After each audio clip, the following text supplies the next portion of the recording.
c'est un outil qui est très pragmatique, à la fois des entreprises de tout secteur d'activité et des petites et moyennes entreprises. Donc il est opérationnel, fonctionnel. C'est un outil qu'on a avec la Chambre régionale également fait partager, avec d'autres CCI. On trouvait intéressant, on l'a testé. Et donc, il est maintenant commercialisable, comme on dit, et donc il a un coût, c'est-à-dire qu'on souhaite aussi que le chef d'entreprise s'investisse. Donc, c'est bien un pré-diagnostic, c'est-à-dire qu'il va amener d'autres actions. Ce pré-diagnostic, en gros, il y a 2/3 de son coût, de son réel coût, qui est pris en charge par la CCI de Savoie, et le reste, le tiers qui reste, est pris par le chef d'entreprise. Si le chef d'entreprise n'y croit pas, c'est pas la peine de passer du temps avec un consultant ou des responsables de la CCI. C'est presque un engagement de foi, quoi.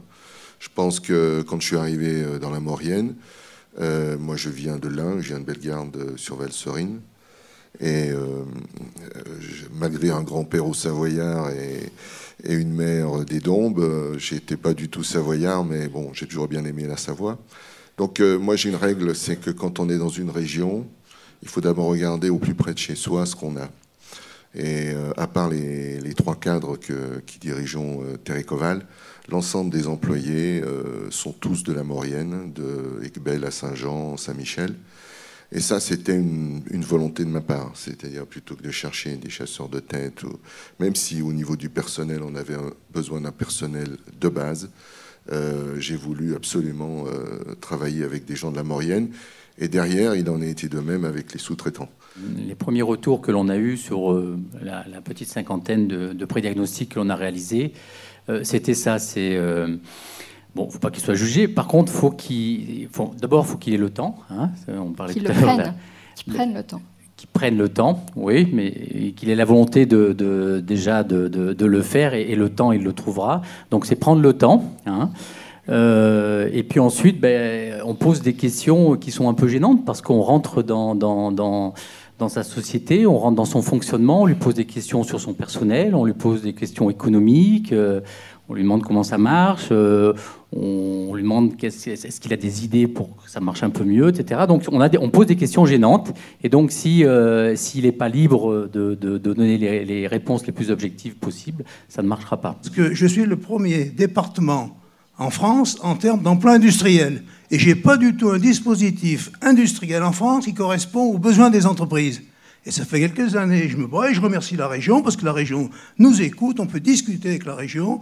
Et on vient d'ouvrir cette année, au mois de septembre, avec l'école catholique des arts et métiers, une école, on ne va pas l'appeler l'école de deuxième chance parce que c'est un peu péjoratif, une passerelle d'ingénieurs. Et moi, quand je lui ai dit il y a 1 an, on va ouvrir à 20. Non, on n'ouvre pas à 20, on ouvre à 28. Avec des gens qui viennent de Tours-en-Alpes. Derrière, on a ouvert un EGC, comme Tournai, on a notre EGC qui marche très très bien. On a besoin, sur les territoires, de former dans l'enseignement supérieur, dans le post-bac. Et surtout, où on n'est pas très bon, sauf si collectivement, on n'est pas bon. Il faut qu'on développe davantage le middle management. C'est-à-dire, dans le cadre du LMD, on est bien parti sur le L, c'est-à-dire le bachelor pour toi, par exemple. Donc le bac plus 3. Mais les parents derrière et les jeunes, quand ils sont en bac plus 3, je ne suis pas sûr qu'ils n'aient pas envie d'aller au master.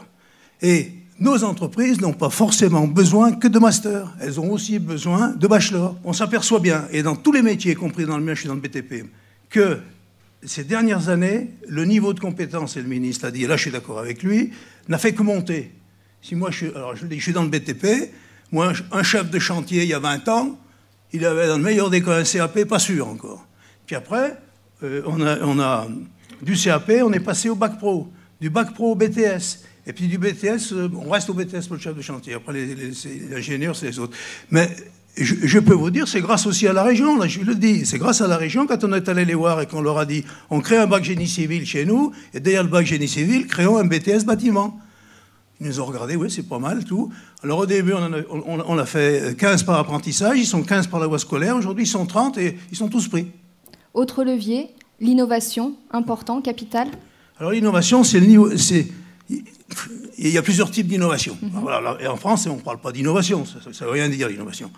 Il y a l'innovation, il y a l'enseignement et la recherche. Donc ça, c'est le top niveau, c'est les doctorants.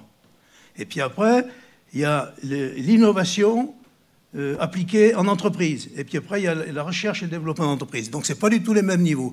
Et on a beaucoup de difficultés à faire revenir des doctorants en entreprise. D'abord, les entreprises, ça leur fait un peu peur de prendre des doctorants. Ça, c'est à Paris très grande, hein, ça, on est bien d'accord. On a beaucoup de mal à les faire revenir chez nous. Donc aujourd'hui, ce qu'il faut qu'on pousse, c'est plutôt de l'innovation appliquée. Voilà. La recherche appliquée qu'on appelait autrefois. Autrefois, ça s'appelait comme ça. On dit innovation, c'est la recherche appliquée, la vraie recherche appliquée pour des jeunes qui sont en entreprise et qui font des produits. Et des produits tout bêtes, mais des produits qui marchent et qui partent à l'international. Il faut vraiment dire ce qui se passe dans la réalité. Et puis donner quels sont les taux d'insertion professionnelle, diplôme par diplôme. Il y a quelques années, on avait fait un congrès, je ne sais plus où c'était diplôme et chômage. Je peux vous dire, ça fait du bruit. Il y avait le ministre qui était là, et pas franchement content. Hein. Diplôme et chômage, ça veut dire qu'on a mis tous les diplômes, et puis en face, c'est chômage. Et par rapport à ça, par contre, il faut mettre les taux d'insertion professionnelle. Même chose. Alors après, les taux d'insertion professionnelle, pareil, diplôme par diplôme. Ça, on aura une bonne orientation le jour où on fera ça. Et je vais plus loin. Si le législateur devrait aller beaucoup plus loin et dire, eh ben, je rends les taux d'insertion professionnelle obligatoires. S'il est obligatoire, il dit, monsieur, diplôme par diplôme, quels sont vos taux d'insertion professionnelle? Si vous formez, je ne sais pas, X psy en France, les Français ne sont pas tous fous, non? C'est pas possible, on le saurait sinon. Donc c'est peut-être pas la peine de former autant de psy.